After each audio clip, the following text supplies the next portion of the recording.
خیرات کوم خوراک ته د هغه صحیح طریقه ته شر ولې زما عزتمندو خیرات صدقه کول اولی صدقه مقصد څه دی ای صدقه مقصد صرف او صرف د الله جل جلاله رضا ده چې زه صدقه کوم دې مقصد دی چې په دې باندې زمانه الله پاک راضي شي کچیر د صدقه دغه نیت وي نو ډیره خبره او که صدقه نیت دی چې را ورګه زه درې دغه جمعه ترونه چې خلکو ته پته ولګي چې جره پلان کې کس خدای دې ګوري چې راوړي نو دې هیڅ اجر او ثواب نشته چې کله تا نیت خراب شولو نو بس تا ته ټکه اجر او ثواب نه ملاويږي او نن سبا زه عام طور باندې خلکو سوچ موافق خبره کوم چې کوم ماته معلوم دي نن سبا چې کوم صدقې خیراتونه د دیګونو په شکل کې کیږي راغي مقصد صرف او صرف دکاوي راغي مقصد سره د الله رضا وینه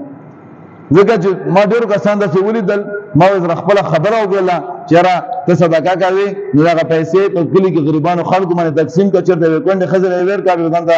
ډیره چنیو چې واچوي نو ته اجر او ثواب سره کار دی ته اجر او ثواب ملوشي نه کنه مولانا سي به خلک یې جره پاک څخه صدقه و نه کړل نه کنه مولانا سي به خلک یې چې خزر په صدقه و نه کړل بچو په صدقه و نه کړل نو چې خبره به راغله چې خلک یې به ته اجر او ثواب نشته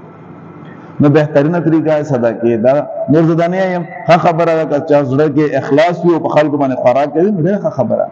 زه خلک نه مانه کوم چې جره بالکل سره دی ګونه راوړم نیت خبره ته نیت به الله رضا جوړ کا صدقه څنګه کوي ته یو کا او بهترینه صدقه او خاصه صدقه زما عزتمنو زه بار بار دا کوم چې دا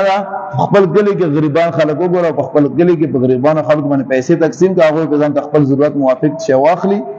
په دې باندې ته الله پاک ډېر اجر او ثواب ورکړي او بل زما عزتمندو چې کومه دعا ته هغه کوي کنه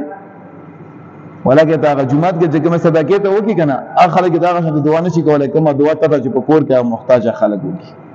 نو بهترینه طریقه دا چې په خپل کلی کې یتیمان خلک یا کونډه خزه یا داسې نور چې محتاج وي هغه باندې خوراک وکړي نو بهترینه طریقه